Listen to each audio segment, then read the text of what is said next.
हंगामातील शिमला सफरचंदाची सांगलीत दमदार एंट्री, पहिल्याच लिलावात पेटीला 10,500 भाव. विष्णू अण्णा फळ मार्केट मधील ओम फ्रूटमध्ये 586 पेट्यांची पहिली आवक. पश्चिम महाराष्ट्रासह कर्नाटक सीमा भागातील व्यापाऱ्यांची मोठी गर्दी. पश्चिम महाराष्ट्रातील फळ व्यापाराचे प्रमुख केंद्र असलेल्या सांगली येथील विष्णू अण्णा फळ मार्केटमध्ये हंगामातील शिमला सफरचंदाची पहिली आवक होताच व्यापाऱ्यांनी उत्स्फूर्त प्रतिसाद दिला.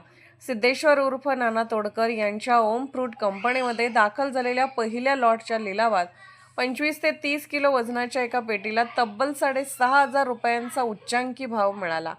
पहिल्या गाडीत एकूण 586 पेट्या दाखल झाल्या. प्रसिद्ध फळ विक्रेते गणेश कोळेकर यांनी उच्चांकी दराने या पहिल्या पेटीची खरेदी केली.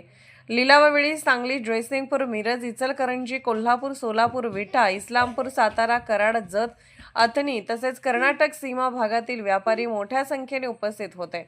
ओम फ्रूटचे संचालक सिद्धेश्वर उर्फ नाना तोडकर यांनी सांगितले की शिमला सफरचंदे थेट बागेतून तोडून 4 ते 5 दिवसात ग्राहकांपर्यंत पोहोचवली जातात. कुलिंग न केल्यामुळे त्यांचा नैसर्गिक गोडवा, ताजेपणा आणि रसाळपणा कायम राहतो. त्यामुळे बाजारात या सफरचंदाला ग्राहकांकडून विशेष पसंती मिळत आहे.